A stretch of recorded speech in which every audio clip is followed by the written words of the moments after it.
Oftentimes when you live in an area, you take it for granted after you've been there a long time. You forget that people from other states and stuff just don't get to see Arizona from the inside.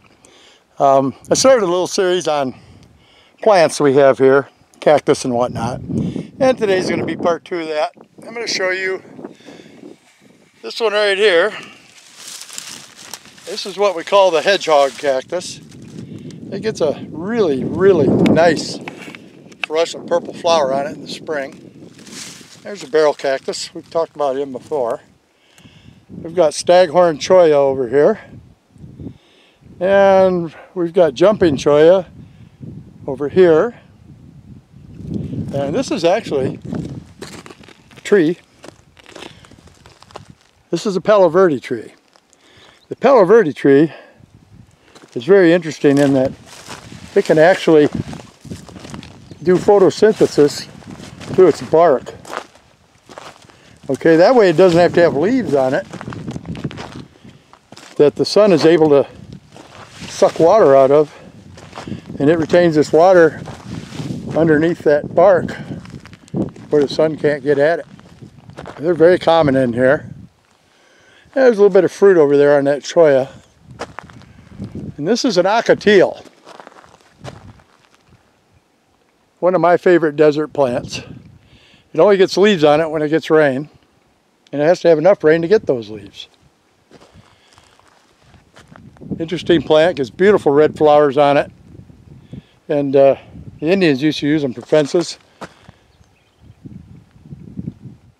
and the ranchers. Cut the twigs off there, the sticks, and they stick them in the ground and they take root and make a living fence. We got more hedgehog cactus down here. This one's a little healthier than the one up there in the rocks. They hide right in the bushes. You got to be careful. This is a skeleton on one of those guys. Cactus skeleton. This is from the staghorn cholla. And I thought I saw some prickly pear around here somewhere. There's some over across the road. This stuff's amazing. It's actually quite pretty. But man, if you touch it, you're not a happy camper. They got little barbs on the end of the thorns. They get in you and that hurts. This here is an acacia related to the mesquite and other legumes. This is called cat claw acacia. Okay, we call it wait a minute bush, because if you look in there, those thorns on there go every what way direction. You walk into one of these and you gotta wait a minute while you pull them out of your skin or your clothing before you can move on at all. They tear you up, man. You gotta be careful out here. These guys are hiding. You walk right into them. You always got to be aware of where you're at. And so we do have snakes here too. We do have rattlesnakes. I hope you're enjoying the little tour here. It's an interesting area. I'm always fascinated by the desert. Probably always will be. Never get tired of walking around and looking at new things out here. We're going to go over here and show you some prickly pear. Now all these cactus right now are stressed out pretty bad. It's been awful dry this year. And they need water like anything else, just not quite as much.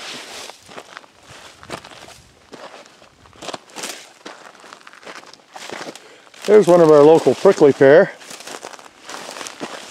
It has fruit on it. The red fruits are edible. Actually quite good. Real tasty. There's more over here.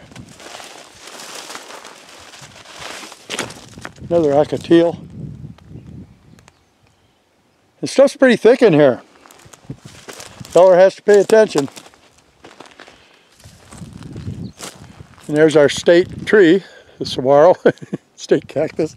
I don't know if it is or not, but I believe it is. So anyway, it's part 2 of my little plant series. each different place I go, I like to show you what's dominant and what isn't in this area.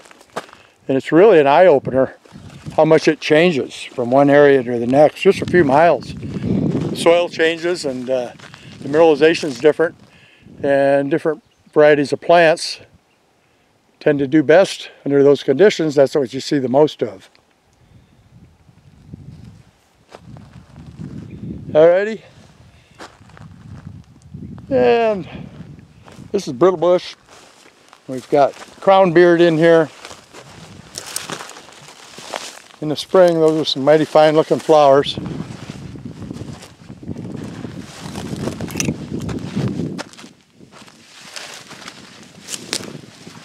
Arizona, my friends.